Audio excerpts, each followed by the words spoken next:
bi ñu jógee dafa amoon daje ak ñi seex wàllum liggéey yëpp ci Sénégal annoncé ne que dina am ay waxtaan yoo xam ne dinañ ko amal ak les syndicats ak ñeneen ñi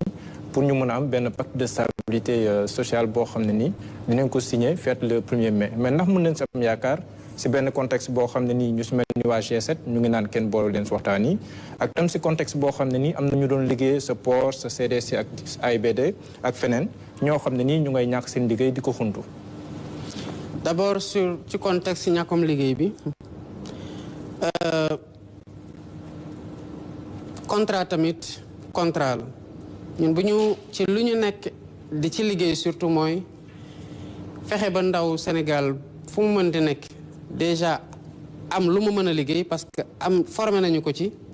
waaye tamit am offre bi nga xamante ne mën na ci répondre kon képp ku ñu gis mu ñàkk liggéeyam rek lu ñu metti la ndax xam nañu amoon revenu tàmm ko kenn xamalu la nga jàppale sa bopp jàppale sa njaboot boo ko ñàkkee jafe-jafe yi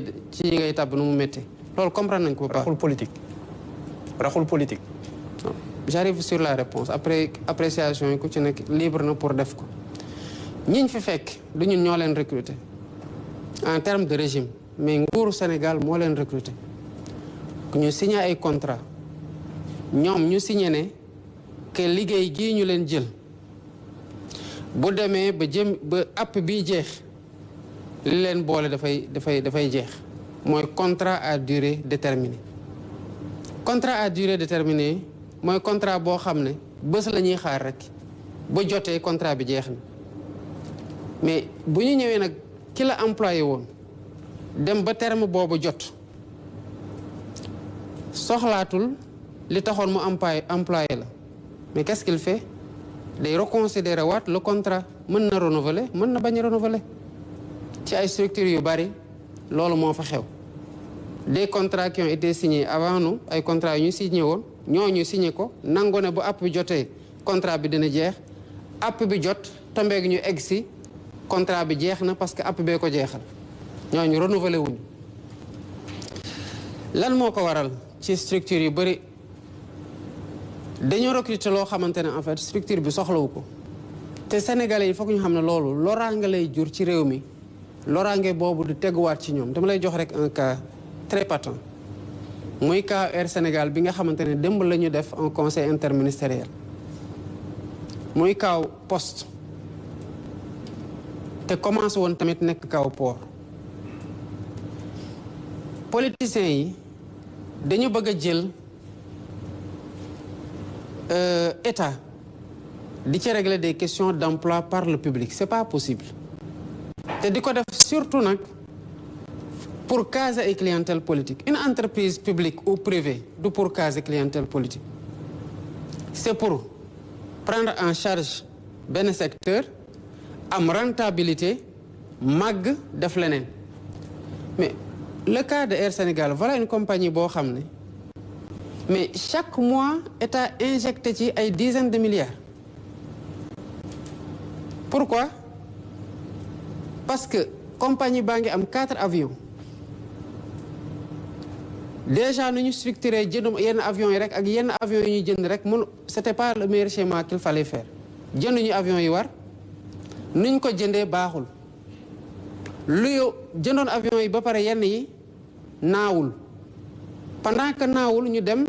di louer yeneen avion pour affréter vol yi nga xamante ne avion yi naawul waroon nañ ko kii te dara jotu leen et à côté nag chaque jour ñu ne ñu déficit am na dañuy waaj a saisir avion yaa ngi am ay retard ñu ngi am ay nangam naka la ñuy def État obligé intervenir pour compenser loolu mais fu ñu amee 4 avions Côte d'Ivoire am 11 avions Askai am 12 avions ñun ñoo leen ëppale ay employés ëppale leen ay hôtesse de l'air fuuf mais pour lan pour régler le problème d'une centaine ou de 200 personnes 600 personnes maximum parce que ñenn ñi sax ils sont à leur poste mais le surplus bu ñu soxlawul qui travaille pas aux horaires convenus pour li nit war a liggéey en semaine on optimise benn coup mais loolu lu muy jur mooy saa ñu waxee ne dañuy waaj a saisir avion Sénégal wala saa ñu waxee ne que avion Sénégal panne na wala saa ñu waxee ne war nañoo jox Air Sénégal pour mu fay ay salaire am gouvernement bu obligé génnee par exemple 10 milliards dugal ko Air Sénégal mais 10 milliards yooyu xëy na mënoon na contribuer ñu yokk ko ci li créer ay emploi 10 milliards ñaata jeunes lañ ci mën a financer mais aka bari te am na ci ñoo xamante ne bu ñu leen ci financer ñu demal seen bopp ba emploi yeneen ñu koy def Air Sénégal di ko def Poste voilà une entreprise qui fait 1 milliard quelque de chiffre d'affaires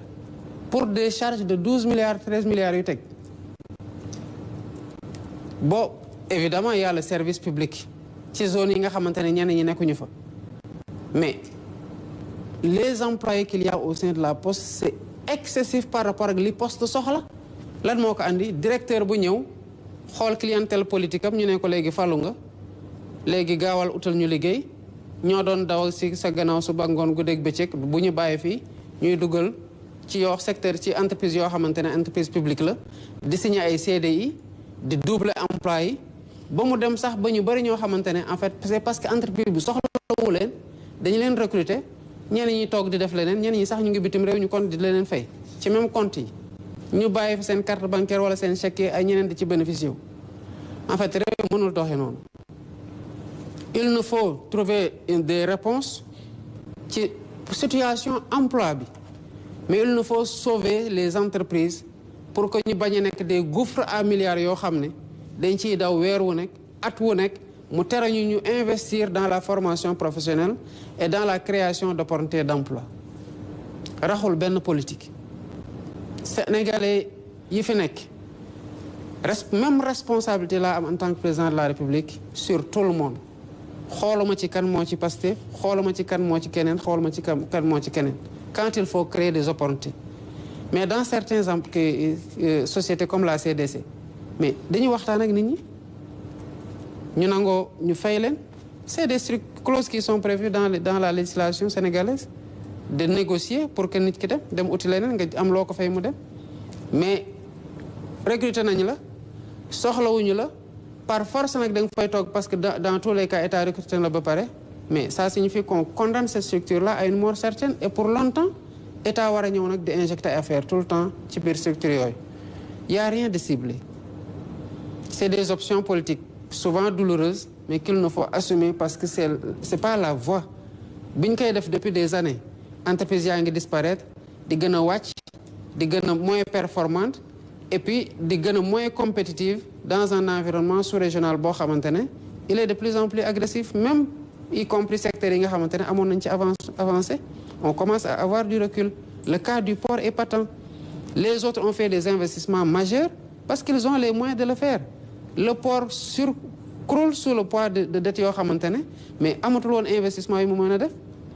mais là le port respire à nouveau parce qu'on a desserré la masse salariale bu demee nag ba port amaat embelli bu tax mu recruter waat mais dina recruter waat en fonction de ses besoins et c'est pareil dans tous les autres secteurs. Très bien, Monsieur le Président. Donc, le pacte de stabilité sociale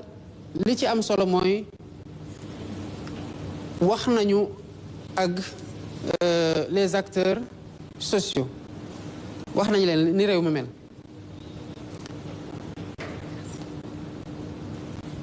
am nañu yaakaar ne comprendre nañu ko ñun nu ñu ko comprendre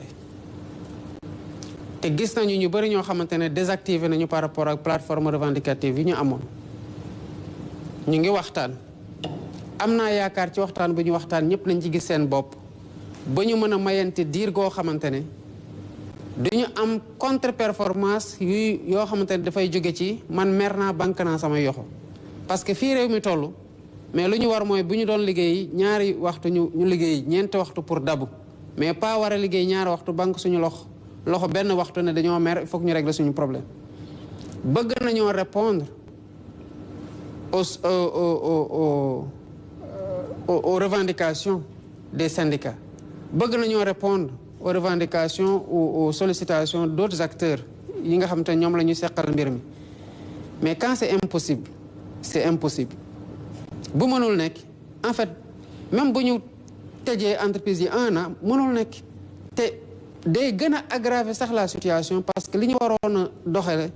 dootul doyati par rapport ak li ñuy di générer moo tax may encourager le gouvernement di encourager les acteurs à ce que ñu waxtaan dans la sérénité te jël Sénégal teg ko ci kanam dans la vérité pour fexe am des consensus forts mais qui sont aussi progressistes man syndicaliste laa woon su ma déggee syndicaliste di def yenn revendication xam naa lu ci maandu ak lu ci jaadu ak lu ci jaadu. Très bien. xam naa li ma ci mën en tant que président de la République et avec ak gouvernement bi xam naa lu ñu ci mënul lu ñu ci mën nañ ko def nañ def sax lu ñu mënul mais dafa am foo xam te ne bu fa eggee ñu ne leen lii c'est impossible te mënuñu def ay contorsion budgétaire ba jël ko en charge noonu lañ leen koy waxee buñ ko comprendre le Sénégal ne s'en portera que mieux mais buñ ko comprendre ñun ñëppay am jafe-jafe. am na solo loolu monsieur le président dañuy jàll ci beneen pàcc